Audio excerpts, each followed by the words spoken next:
Henri Michel avec Luis Fernandez à Guadalajara lors du Mondial 1986 après la victoire des Bleus face au Brésil. Les enfants ont une idole et il était l'idole de mon enfance. Entre Zorro et D'Artagnan, il y avait de l'Alain Delon chez ce jeune homme de 25 ans dont la beauté faisait la publicité du football. Alain Delon, ne souriez pas jeunes gens, je vous parle d'un temps où Henri Michel rayonnait. Voyez sa belle gueule après le match quand il répond aux questions dans le vestiaire, une fois la douche prise, les cheveux encore mouillés, le cigarillo au bord des lèvres, la chemise ouverte jusqu'au 3e bouton. Alain Delon, vous dis-je. Sur le terrain, des photographies par centaines rapportent cette élégance.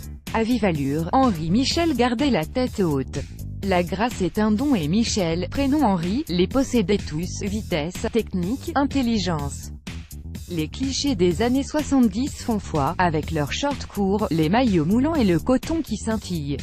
Michel-Ange joue au foot. Henri Michel était notre dieu, du stade Marcel Sopin à la plaine des Basses-Landes, là où le FC Nantes s'entraînait avant que le club ne s'installât à la Jaunelière.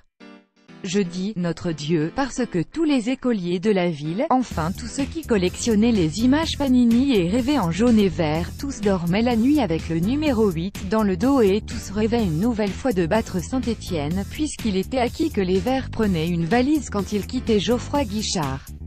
Henri Michel était la « plaque tournante » du 11 de José Arribas, écrivait Yves Célin, le journaliste d'Ouest France dont je découpais chaque article. Henri Michel portait le brassard sur le terrain, ses coéquipiers dans le vestiaire et Nantes dans son cœur. Jamais il ne quittera la pension Mimosa ainsi que Jean Eskenazi, un autre grand ancien du métier, avait baptisé le FCN. Henri Michel a joué 532 matchs de feu la Division 1 entre 1966 et 1982. Je me souviens qu'il monte chercher la Coupe de France en 1979 dans la tribune officielle et qu'il reçoit une bordée de sifflets. J'ai 15 ans. Pour la première fois, je suis au Parc des Princes. Je suis avec mon père qui n'emmène pas large. Il est venu déjà 3 fois en 1966, 1970, 1973. À chaque fois le FCN a perdu en finale. Je savais depuis plusieurs jours qu'Henri Michel allait mal, qu'il voulait quitter le Liban, qu'il désirait mourir en France, à Aix-en-Provence, sa ville natale. Il avait 70 ans depuis le 28 octobre.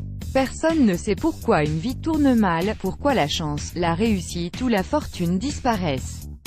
Que s'est-il passé après 1982 quand Henri Michel a mis fin à sa carrière footballeur et qu'il a entamé celle d'entraîneur puis de sélectionneur? Il y eut d'abord un triomphe à Los Angeles aux Jeux Olympiques avec les Bleus en 1984, puis une 3e place à la Coupe du Monde au Mexique en 1986, qui concluait les années Platini.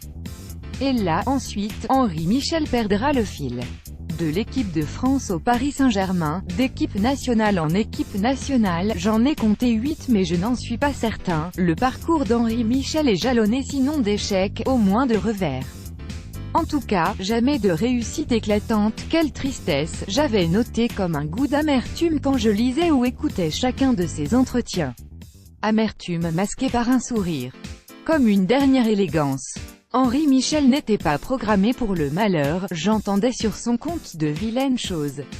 La vie est cruelle. Quand les dieux grecs voulaient punir un mortel, ils lui donnaient tout. Puis ils lui reprenaient tout. La gloire, la beauté, la réussite avaient fui Henri Michel les dernières années de sa vie. Reste un palmarès, un style, un footballeur. Parmi les plus doués. Reste une époque disparue. Comme le jeu à la nantaise passe.